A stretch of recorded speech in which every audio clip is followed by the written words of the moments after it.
This is Radar from the Render Table coming at you with another edition of Movie Reviews and Observations number 241.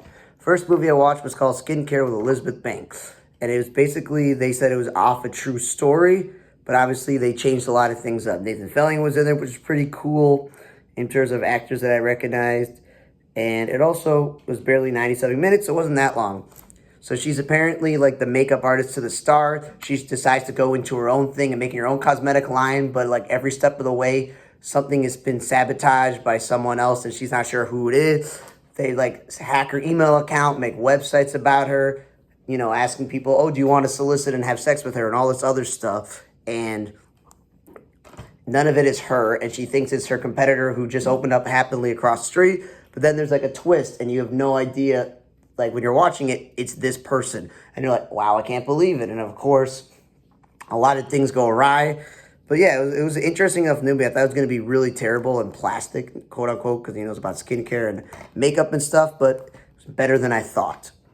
Then I watched the movie Armor with Jason Patric, spelled without a K, and Sylvester Stallone, where Sylvester Stallone is barely in the movie. I just wonder how much money they paid this guy to have his face on the cover and barely be in the movie, when the movie's about this guy and his son who are armored truck drivers, and obviously they get attacked on the road and they got to defend themselves from this gang, and apparently Stallone either ran the gang or is against the rival gang, and he helps them out and stuff. But again, barely 87 minutes. The movie goes by really fast.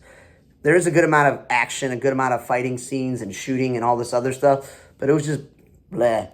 Not really that great of a movie, and it kind of undersells. It gets oversold, that Stallone is in the movie and he's really not.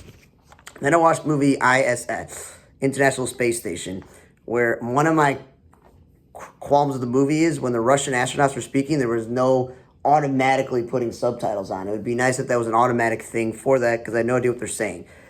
But this movie wasn't action, adventure, or sci-fi. It was literally espionage. It was like literally go back to the Cold War, where if the world is coming to an end, the International Space Station, everyone fights for themselves. USA has to do what they got to do to take control of it, and the Russians got to do what they got to do to take control of it. And of course, that's the whole movie. Who's going to come out ahead at the end of the day and control the International Space Station? But it was very, very, very boring for a science fiction movie. And it was only, but at least it was only 97 minutes, but it was just kind of boring. Then I watched Jason Statham as a beekeeper. He's been one of my favorite action heroes, no matter which franchise he's been in. Parker, Transporter, he was in the Expendables, he's even in the Fast and Furious franchise. He's in a lot of Guy Ritchie movies, which are hit or miss. But I really like this Beekeeper movie. It was the fact that there's like an organization called the Beekeeper, which is like, I like those espionage movies where there's all these secret things that no one knows about. And even in this movie with the president is not even sure about it. But basically, it's like protect the hive. That's what he's been drilled into his brain, that he's got to protect the hive. And this movie has Minnie Driver, but guess what? I swear, I watched the whole entire movie. She wasn't in there. I don't know where she was. Jeremy Irons was in this movie as the guy who used to like run the CIA, but he's actually running security for Josh Hutcherson's tech company. And Felicia Rashad is in this movie very briefly. So the plot of the movie is basically something happens to someone that Jason Statham cares about, and he goes on this rampage to stop everyone involved. Doesn't matter if they're low-level thugs, they run something or whatever. The whole point is to take down Josh Hutcherson and his company, and obviously Jeremy Irons is in charge of his security, and then the woman playing his mother happens to be the president. And then the only things that aren't realistic about it is just, it happens to be that the woman that passes away, her daughter is an FBI agent, and she and her partner are looking into this whole entire case and into this, and they're the ones that are doing the case. And then and she's not very believable as an FBI agent, nor is her partner, that they continue to be on this case, even though she has some sort of a connection to the thing that started this whole entire pile of bodies that Jason Statham is just piling up over and over and over. And they're making a sequel for some reason, so that'd be pretty cool to see. Any Jason Statham action movie is pretty good. It was barely an hour and 40 minutes. Outside of the whole daughter FBI thing, I think every actor in the movie did a pretty good job, and there was enough action scenes in the movie as well.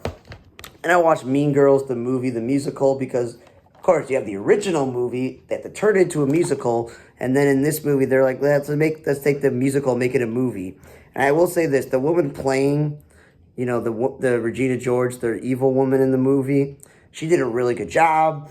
The woman actually playing like the Lindsay Lohan role did also a very good job in this movie. And, we got Tim Meadows reprising his role from the original movie, Tina Fey reprising her role from the movie, and a lot of the teachers that were in the movie as well. Like John Hamm, I think, was one of the teachers in the movie.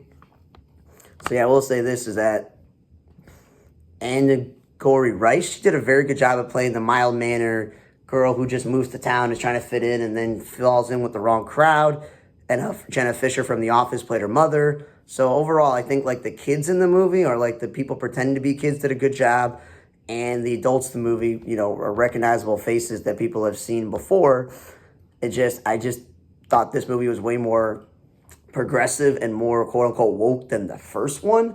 Like the original Mean Girl, yeah, there's characters of all races and there's LGBT characters, but this one really drove it down your throat that they have to showcase the LGBT actors more than anything else, and they changed up some of the races for some of the characters that were in the original one. But what happens nowadays, and it was an hour and 40-something minute movie with credits, so it wasn't bad. And some of these actors, I didn't realize this, so some of them are actually musicians, and this is the first time they acted, in a movie, so not bad.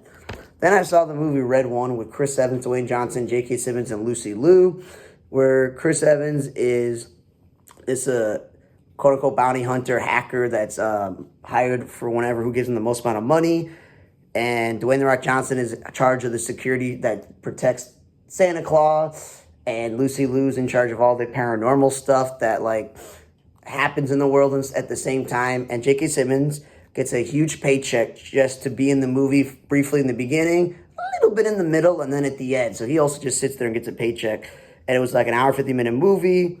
And they try to put parallels of learning your lessons. Like you have a naughty list and a good list.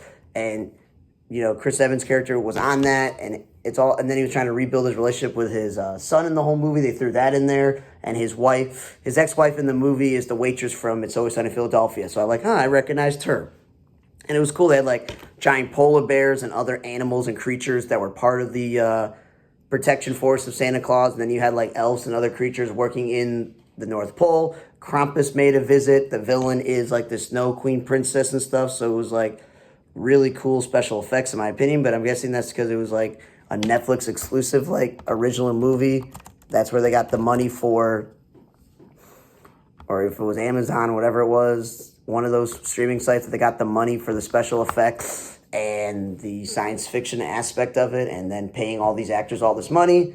And, I'm a huge Chris Evans fan ever since he was in some of these low-budget movies like The Loser, before he played two superheroes. But I don't think J.K. Simmons would have thought 30 years ago when he was struggling as a character actor that he would get a paycheck to play Santa Claus, and that WWE star Dwayne "The Rock" Johnson would be his bodyguard, and that the guy who ultimately went on to play Captain America would also be in the movie. I don't think that was something he thought 30 years ago when he made this movie.